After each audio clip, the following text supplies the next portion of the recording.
Live cities की night bulletin दिन भर बिहार में आपका स्वागत है। मैं शिप्रा झा। सबसे बड़ी खबर सीबीएसई से।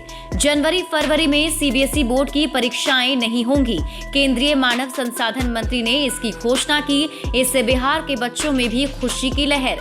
मुख्यमंत्री नीतीश कुमार ने की कैबिनेट की बैठक। 14 एजेंडों पर लगी मुहर। कई विभागों में तकनीकी पदों का होगा सृजन।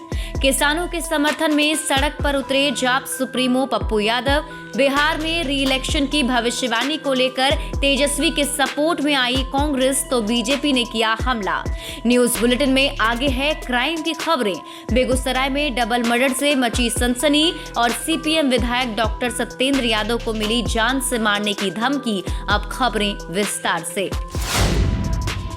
कोरोना वायरस संक्रमण को लेकर केंद्र सरकार ने बड़ा फैसला लिया है। सरकार ने जनवरी फरवरी में सीबीएसई बोर्ड की परीक्षाएं न कराने का फैसला लिया है। मंगलवार की शाम में केंद्रीय शिक्षा मंत्री डॉक्टर रमेश पोखरियाल निशंक ने ये घोषणा की। परीक्षा की तारीखों का ऐलान बाद में किया जाएगा। डॉक्टर पोखरियाल ने दिल्ली में शिक्षा संवाद के 22वें संस्करण के तहत शिक्षकों के साथ लाइव इंटरैक्शन में ऑनलाइन शिक्षा बोर्ड परीक्षा, प्रवेश परीक्षा, मूल्यांकन के स्वरूप, शिक्षकों की ट्रेनिंग और शिक्षा संबंधी अन्य मुद्दों पर विस्तृत चर्चा की। बिहार कैबिनेट की आज देर शाम बैठक हुई। इसकी अध्यक्षता मुख्यमंत्री नीतीश कुमार ने की। दोनों उप मुख्यमंत्री तारकिशोर प्रसाद व रेणु देवी के अलावा सभी मंत्री बैठक में मौजूद रहे। इसमें 14 एजेंडों पर कैबिनेट ने अपनी स्वीकृति दी है। कैबिनेट की तीसरी बैठक में कुल 205 पदों के सृजन को स्वीकृति दी गई। विभिन्न अनुमंडलीय न्यायालय में विभिन्न कोटि के 128 अराजपत्रित कर्मियों के पदों के सृजन की भी स्वीकृति दी गई है। शेरघाटी के बहेरा में ओपी खोले जाने पर भी सहमति बन गई। इसके लिए 32 पदों का सृजन किया गया। जन अधिकार पार्टी के महाधरना अभियान का मंगलवार को 7वां दिन था। आज पार्टी की ओर से किसान न्याय यात्रा के तहत राजभवन मार्च निकाला गया। इसका नेतृत्व खुद राष्ट्रीय अध्यक्ष पप्पू यादव कर रहे थे, लेकिन पुलिस ने जाप कार्यकर्ताओं को 0 माइल के पास ही रोक दिया। कार्यकर्ताओं के नहीं मानने पर पुलिस ने लाठियां बरसाई। वाटर कैनन का इस्तेमाल किया गया। सड़क पर ही पप्पू यादव लेट गए। पुलिस ने उन्हें घसीट कर वहां से हटाया। महासचिव राजेश रंजन पप्पू और छात्र नेता मनीष कुमार व प्रिया को पुलिस ने गिरफ्तार कर लिया है। जाप सुप्रीमो पप्पू यादव ने कार्यकर्ताओं पर लाठीचार्ज करने की निंदा की। कहा, विरोध प्रदर्शन नागरिकों का मूल अधिकार है। प्रशासन हमें इससे वंचित नहीं कर सकता। देश के किसान खतरे में हैं। हम किसी तानाशाह के रोकने से नहीं रुकेंगे। हम ये लड़ाई आखिरी दम तक लड़ते रहेंगे और जीतेंगे भी। सरकार किसानों की आवाज दबाना चाहती है। मैं इस लाठीचार्ज की घोर निंदा करता हूँ। हमारे कई नेताओं व कार्यकर्ताओं को पुलिस की लाठी से चोट लगी है। इस कड़कड़ाती ठंड में पानी की बौछार की गई। बीजेपी ने भारत के पूर्व प्रधानमंत्री भारत रत्न अटल बिहारी वाजपेयी की जयंती पर पूरे बिहार में सुशासन दिवस मनाने का निर्णय लिया है। 25 दिसंबर को उनकी 96वीं जयंती है। उस खास दिन पर राज्य के सभी 534 प्रखंडों में किसान सम्मेलन का आयोजन किया जाएगा।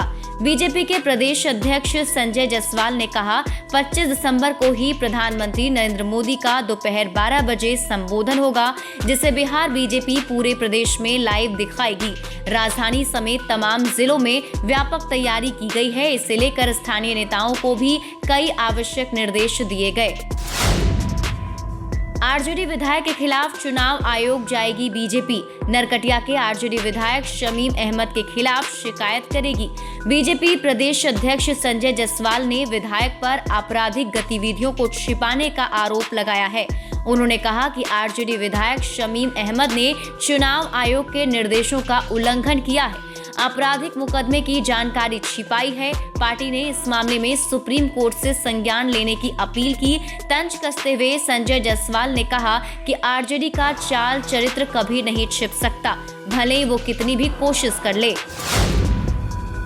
बिहार में 2021 में विधानसभा चुनाव फिर से होगा या नहीं, इसे लेकर विपक्ष की बयानबाजी तेज है। ताजा बयान कांग्रेस की ओर से आया है। कांग्रेस एमएलसी प्रेमचंद्र मिश्रा ने तेजस्वी के बयान का समर्थन किया और कहा कि उनकी री इलेक्शन की बात सही है। तेजस्वी की बातों में सच्चाई दिख रही है। कांग्रेस नेता ने कहा, जदयू बीजेपी में आपसी विवाद काफी ज्यादा है, कैबिनेट का विस्तार न होना इसका उदाहरण है। गौरतलब है कि सोमवार को नेता प्रतिपक्ष तेजस्वी यादव ने पार्टी की समीक्षा बैठक में कहा था, पार्टी के नेता व कार्यकर्ता तैयार रहें, 2021 में कभी भी चुनाव की घोषणा हो सकती है। पथ निर्माण एवं स्वास्थ्य मंत्री मंगल पांडे ने तेजस्वी पर तंज कसते हुए कहा, एनडीए सरकार अपना कार्यकाल पूरा करेगी। शायद तेजस्वी यादव अपना कार्यकाल नेता प्रतिपक्ष के तौर पर पूरा नहीं कर पाए। आरजेडी में बगावत की तैयारी शुरू हो गई है, इसलिए नेता प्रतिपक्ष मुख्यमंत्री बनने में नहीं बल्कि अपनी कुर्सी बचाने की परवाह करें। वे मुख्यमंत्री बनने के मुगालते में न रहें, अपने दायित्व का निर्वहन करें। क्रिकेट और राजनीति में मात खा चुके नेता प्रतिपक्ष इन दिनों ज्योतिष विद्या सीख रहे हैं। मध्यावधि चुनाव की बात हास्यास्पद है। बिहार में बेलगाम अपराधियों के आगे पुलिस पूरी तरह फेल हो गई है। अपराध पर अपराध हो रहे हैं, लेकिन ये थमने का नाम नहीं ले रहा। एक बार फिर मंगलवार कुछ परिवारों के लिए अमंगल बनकर आया है। ताजा मामला बेगूसराय का है, जहां डबल मर्डर का केस सामने आया है। सिंघौल के रचियाही गांव में उस समय अफरा तफरी मच गई जब सुबह में महिला नीतू देवी की बदमाशों ने गोली मारकर हत्या कर दी। लेकिन मामला तब उलझ गया जब इस वारदात के कुछ ही देर बाद महिला के परिवार के पुराने दुश्मन जाटो सिंह का किसी ने मर्डर कर दिया। डबल मर्डर ने गांव में तनाव पैदा कर दिया है, जबकि पुलिस इस मामले में कुछ भी कहने से बच रही है।